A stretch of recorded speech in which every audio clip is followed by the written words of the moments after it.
Selamat datang di perkuliahan saya, yaitu di mata kuliah metode penelitian. Pada pertemuan kali ini, saya akan membahas terkait metode dan desain penelitian kualitatif. Jadi kalau ditanya terkait kerangka penelitian, di sini ada pembahasannya. Pertama, desain penelitian model interaktif itu biasanya bersifat fleksibel, lebih induktif, yaitu mengikuti apa yang ditemukan di lapangan. Jadi kalau ditemukan di lapangannya itu goalnya berbeda, maka akan mempengaruhi dari desain penelitian tersebut. Misalkan saja data yang diambil pun juga berbeda, maka akan mempengaruhi dari penelitian tersebut. Desain penelitian kualitatif dalam pelaksanaannya seringkali tidak mengikuti urutan langkah-langkah yang telah ditetapkan. Jadi tidak seperti tidak seperti kuantitatif ya. Kalau kuantitatif itu mereka selalu ada di mana bagaimana menyusun instrumen, kemudian melakukan pengumpulan data lalu diolah. Nah, kalau kualitatif berbeda. Anda bisa berkali-kali ambil data, Anda bisa berkali-kali memverifikasi seperti itu. Menurut Maxwell, desain penelitian kualitatif ini merupakan suatu model yang bersifat interaktif yang memiliki struktur saling berhubungan dan fleksibel. Interaktif artinya komponen mempunyai implikasi terhadap komponen-komponen yang lainnya, bukan berupa hubungan linier atau hubungan satu arah. Nah, penelitian kualitatif biasanya harus mampu merubah interaksi dengan konteks tempat dilangsungkannya penelitian, sehingga desain penelitian kualitatif bukan desain penelitian yang fix yang tidak bisa diubah-ubah. Jadi biasanya dia fleksibel. Jadi desain penelitian atau rencana penelitian adalah suatu rencana atau aturan untuk menjalankan penelitian sehingga setiap tahap yang dilakukan dalam penelitian berjalan dengan harmonis dan mendukung penelitian berjalan secara lebih efektif dan efisien. Nah, di desain penelitian interaktif ini menurut Maxwell ada 5 komponen, yaitu ada goal, conceptual framework-nya, validity, dan metodenya, yang dimana ini mempengaruhi research question, yang dipengaruhi oleh research question. Jadi ini ada timbal balik seperti ini. Jadi berdasarkan research question yang kita tetapkan di awal, maka itu akan menentukan apa tujuan penelitian kita, bagaimana kerangka konseptualnya, validitasnya seperti apa, dan caranya bagaimana.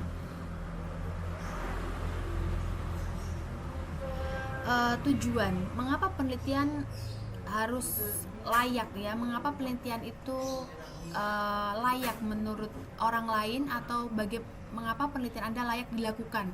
Apa pentingnya? Nah, isu apa yang ingin Anda perjelas dengan kebiasaan dan kebijakan apa yang Anda inginkan untuk mempengaruhi penelitian tersebut? Mengapa Anda ingin melakukan penelitian ini dan mengapa kita harus peduli terhadap hasilnya? Nah, itu masuk pada tujuan penelitian. Jadi tujuan penelitian itu tentunya harus bisa menjawab mengapa pentingnya penelitian itu harus dilakukan dan untuk apa penelitian itu, kemudian apa saja yang mempengaruhinya, serta hasilnya bagaimana, apa yang kita lakukan terhadap hasil tersebut, yaitu tujuannya. Kemudian ada kerangka konseptual atau conceptual framework, itu masuk pada isu apa yang terjadi, kemudian keadaan subjek, konteks yang direncanakan untuk diteliti. Jadi teorinya apa, kemudian kepercayaan atau penemuan penelitian terdahulunya itu dia mempercayai seperti apa. Nah, ini akan menjadi petunjuk untuk kita melakukan penelitian. Jadi petunjuk, kalau kita meneliti itu sudah ada petanya dan sudah pernah ada orang yang melakukan penelitian seperti itu, sehingga kita bisa menggali lebih dalam, lebih mudah, berpatokan pada yang sudah dilakukan sebelumnya. Jadi conceptual framework ini berupa keadaan, subjek, atau sesuatu yang direncanakan, yang diteliti, di mana di situ ada teori, kepercayaan, atau penelitian sebelumnya. Kemudian ada research question atau pertanyaan penelitian. Secara spesifik, apa yang ini Anda lebih pahami mengenai keadaan atau subjek yang sedang diteliti, dengan apa yang Anda ingin ketahui mengenai hal tersebut dan ingin Anda pelajari. Nah, itu adalah research question. Jadi research question itu terkait dengan sesuatu yang ingin Anda teliti, kemudian apa yang ingin Anda jawab, kemudian pertanyaan apa yang sangat tepat untuk menggambarkan pemahaman penelitian tersebut dan bagaimana penelitian tersebut berhubungan. Jadi itu research question. Research question itu adalah sebenarnya inisial di mana kita atau inisiatif di mana kita akan memulai sebuah penelitian. Ketika kita tidak mengetahui research questionnya, maka kita akan kehilangan metode, tujuan, ya, kemudian kerangka pun tidak akan kita ketahui. Jadi semua penelitian sebenarnya berawal dari research question.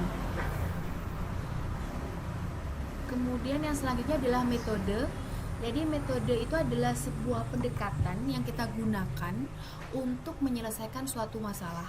Nah, teknik-tekniknya itu apa saja yang digunakan? Apakah teknik pengumpulan datanya, kemudian teknik analisis datanya, kemudian juga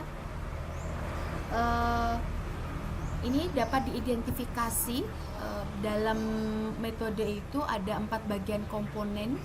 Yang pertama adalah hubungan yang dibangun antara partisipan atau kita sebut dengan populasi, ya, populasi, sampel dan sebagainya. Nah, itu masuk pada komponen metode. Kemudian bagaimana teknik pengambilannya, kemudian waktu dan tempat pengambilannya kapan, strateginya bagaimana, metode apa yang digunakan untuk mengambil datanya, apakah wawancara, survei, FGD atau lainnya seperti itu.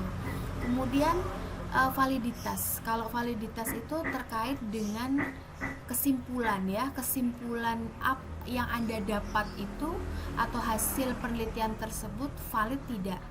Valid itu artinya misalkan seperti ini. Kita mengukur sesuatu itu harus tepat. Harus tepat itu jangan sampai kita mengukur berat badan dengan penggaris. Nah, kita mengukur panjang dengan penggaris. Nah, itu validitas. Jadi validitas itu adalah kita menggunakan sesuatu yang tepat dalam proses pengukuran, penganalisaan, pengumpulan data. Itu validitas seperti itu. Jadi validitas itu yang pasti harus masuk akal. Nah, berdasarkan model interaktif, pertanyaan penelitian menjadi pusat dari desain penelitian yang saling terintegrasi dengan 4 komponen lainnya yang tadi, ya, ada 4 tadi. Nah, pertanyaan penelitian itu harus mempunyai hubungan yang jelas dengan tujuan penelitian dan harus berdasarkan pada apa yang telah diketahui tentang objek yang dipelajari, yaitu teori atau konsep serta model yang bisa diimplementasikan.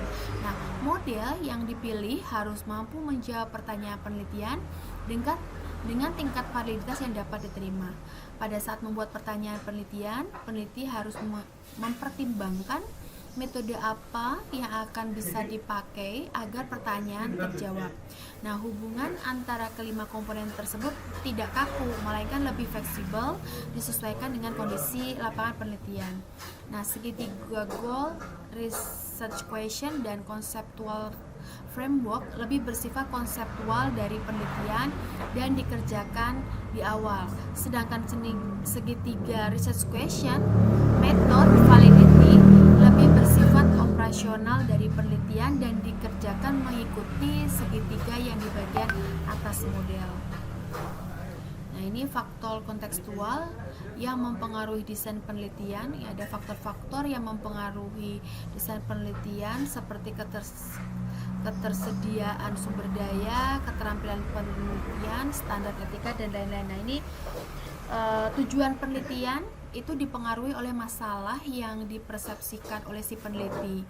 Tujuan penelitian, perhatian peserta penelitian, kemudian conceptual framework yang dipakai, dan pertanyaan penelitian. Jadi tujuan penelitian ini dipengaruhi oleh masalah yang ditangkap oleh si peneliti tadi, sehingga tujuan penelitian ini akan mempengaruhi siapa yang akan diteliti, yaitu peserta penelitiannya, kemudian teori atau kerangka dari konseptual tadi yang dipakai, serta research questionnya.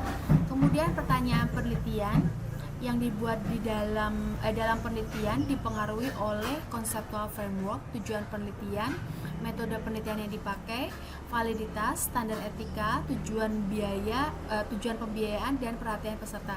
Jadi pertanyaan penelitian berhubungan dengan atau dipengaruhi oleh teori ya, tujuan, metode yang dipakai serta validitasnya. Ini berarti hubungan. Kemudian conceptual framework dipengaruhi oleh pengalaman pribadi, teori, penelitiannya sudah ada, penelitian pilot dan eksploratory, kemudian pemilihan hasil eksperimen atau penelitian hasil eksperimen, kemudian tanggal melakukan penelitian, data, dan kesimpulan serta paradigma penelitian. Jadi conceptual framework itu berhubungan dengan teori yang ada, hasil penelitian orang, kemudian hasil eksperimen, kemudian waktu penelitiannya. Jadi itu conceptual framework. Kemudian metode itu dipengaruhi oleh perhatian pesertanya, pendanaan, tujuan pemberian dana, standar etika, latar belakang, kemampuan peneliti dan pilihan dana penelitian, paradigma penelitian, penelitian pilot dan eksploratory. Nah, ini ada metode dipengaruhi oleh perhatian peserta. Berarti siapa partisipan dari penelitian ini, atau boleh dibilang populasi sampel seperti itu. Kemudian ada juga ada paradigma penelitian, karena paradigma penelitian yang kita bahas sebelumnya, ada paradigma penelitiannya itu adalah secara ontologi, kemudian epistemologi, atau di dalamnya ada positivisme, kemudian ada eksentrik kalau nggak ya. Nah itu berbeda sehingga memunculkan ini masuk pada apa, sehingga perlu kita memahami metode itu dari paradigma. Kemudian ada validitas dipengaruhi oleh paradigma penelitian, kemudian tanggal melakukan penelitian, data awalnya ya, kemudian kesimpulan, pemikiran hasil eksperimen, penelitian pilot dan eksploratory, teori dan penelitian yang sudah ada. Jadi validitas itu dipengaruhi juga oleh paradigma penelitian.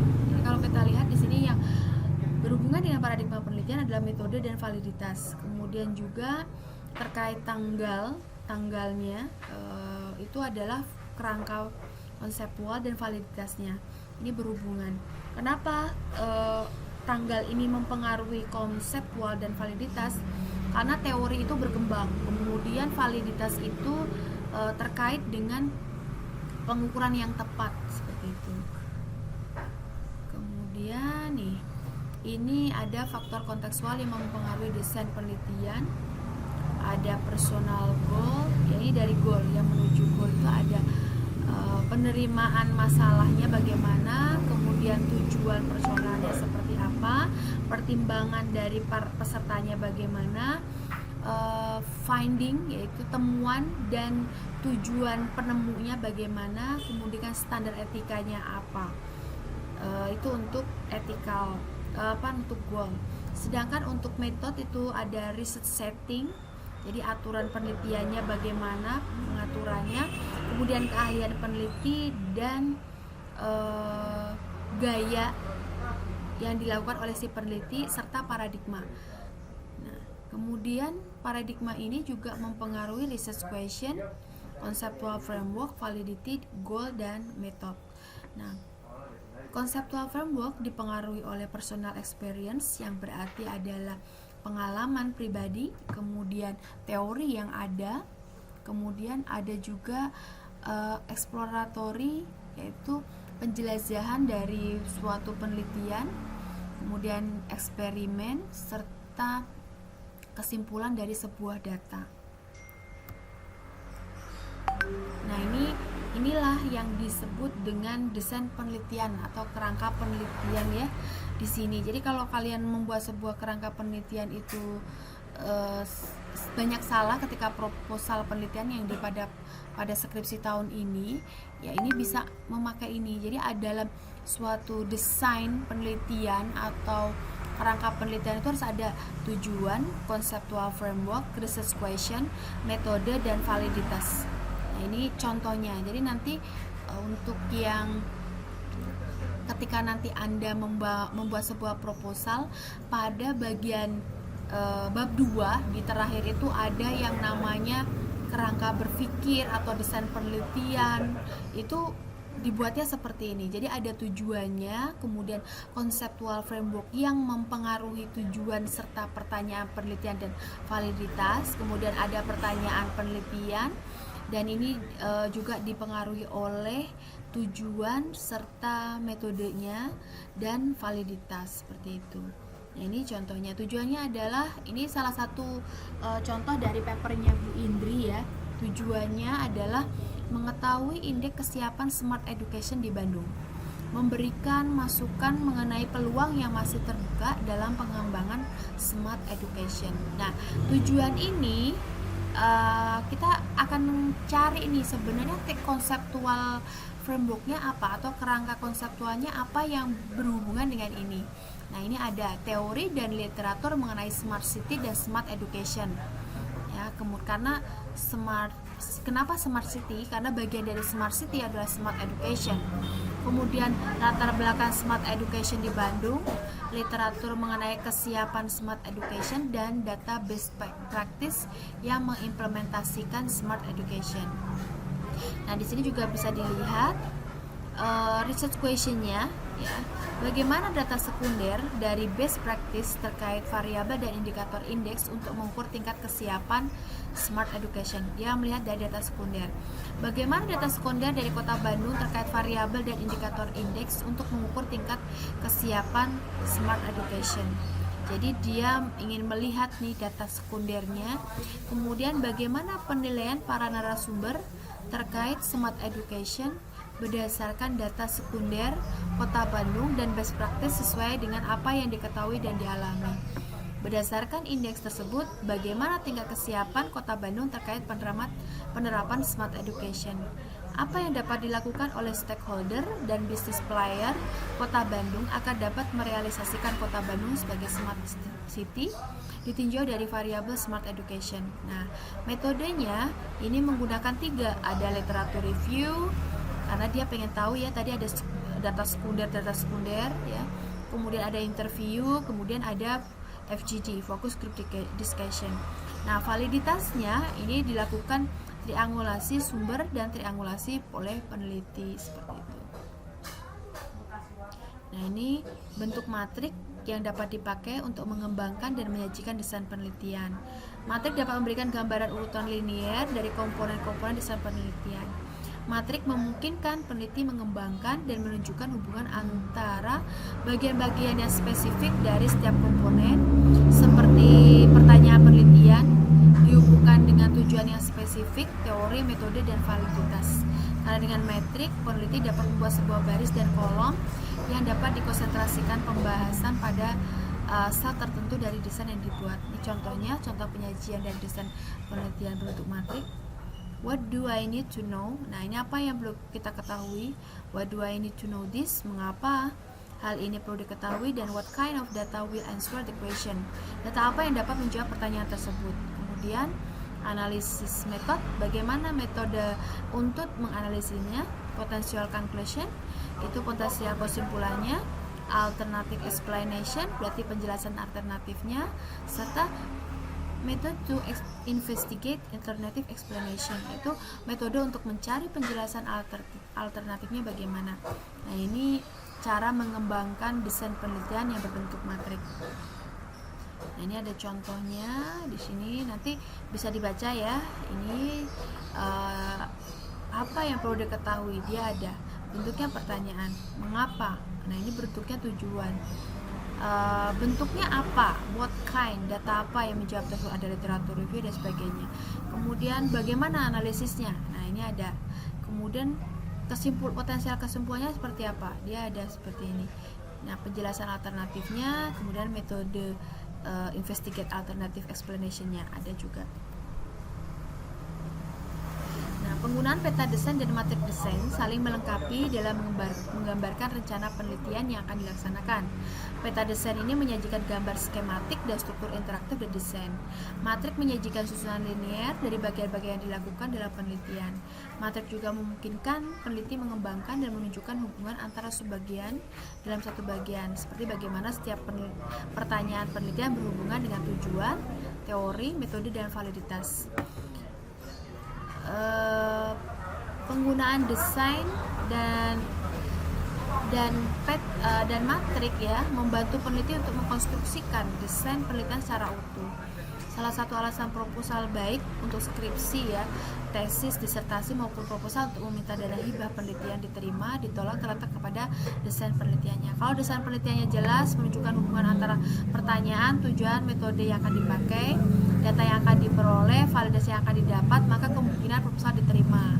Akan tetapi kalau desain tidak jelas, menunjukkan hubungan bagian penelitian serta hubungan antara bagian penelitian dan sebagainya, maka kemungkinan penelitian ditolak. Jadi harus ada hubungan antara pertanyaan, tujuan, metode yang dipakai, dan data yang akan diperoleh.